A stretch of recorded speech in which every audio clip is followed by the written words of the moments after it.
There is a city that exists in two worlds, a city of ghosts and echoes, where the whispers of emperors and sultans still ride on the wind.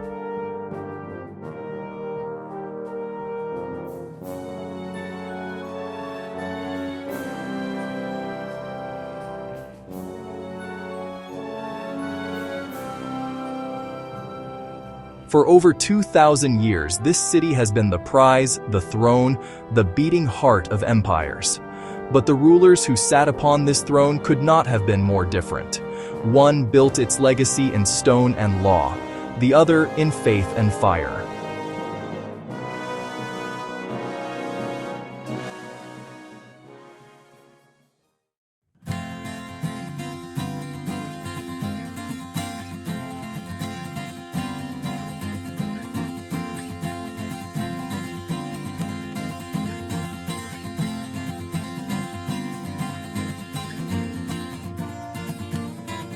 Imagine the dream.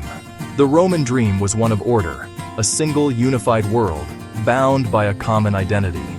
Civis Romanus Sum, I am a Roman citizen, was not just a statement, it was a promise of roads that led to civilization, of aqueducts that brought life, of laws that applied to all. They conquered you, then they made you one of them. Now imagine a different dream. The Ottoman dream was not of unity, but of harmony in diversity. It was the vision of a mighty family, the House of Osman, ruling over a mosaic of peoples.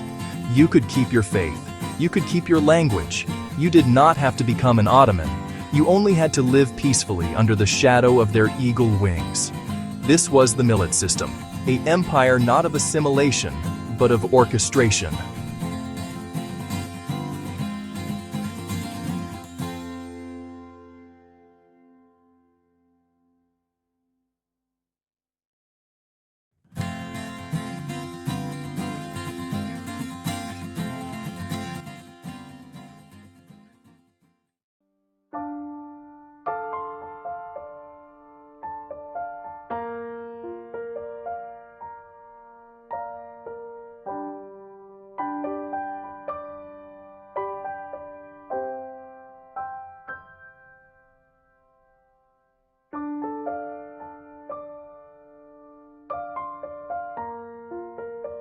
Feel the spiritual heart of these empires. In Rome, God evolved.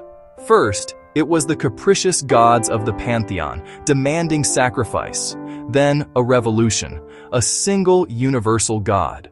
Christianity did not just change Rome, it consumed it. The emperor became God's representative on earth, and the state became a holy vessel. But for the Ottomans, God was there from the beginning. The state was a religious mission. The Sultan was not just a ruler, he was the Caliph, the successor to the Prophet Muhammad. His wars were holy wars, his laws were divine laws. To serve the state was to serve God. This wasn't just politics, it was a cosmic duty.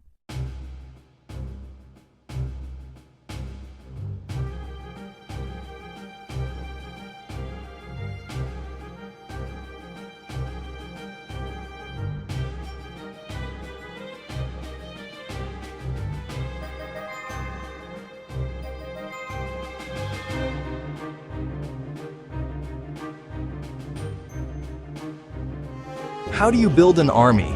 Rome built its legions on the promise of citizenship. Fight for Rome, and you will become Roman. Your loyalty was to the idea of Rome itself. The Ottomans built theirs on a more terrifying, more personal bond, the Devshirme, the tribute of children. Imagine the terror. Soldiers arriving in your Christian village, taking your brightest son, never to be seen again. But also imagine the paradox.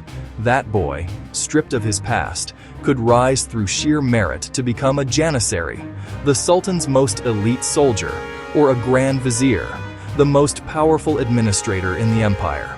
He owed everything not to an idea, but to a man, the Sultan, his father.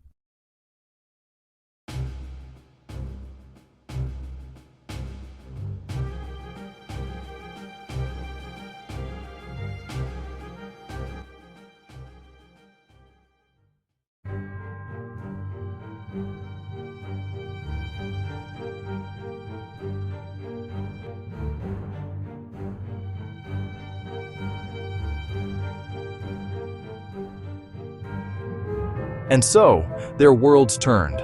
Rome's economy ran on the sweat of slaves and the precision of its ledgers. The Ottomans became the masters of the globe's arteries, growing rich as the gatekeepers between East and West. And in the end, it was the new empire that breached the walls of the old.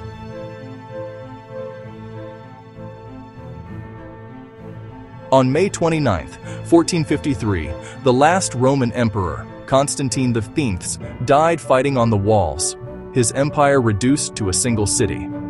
On that same day, the Ottoman Sultan, Mehmed the Conqueror, rode into the city he had dreamed of. He went directly to the Hagia Sophia. He touched the stone and he prayed. The great church of holy wisdom became a mosque. The Roman Empire was no more.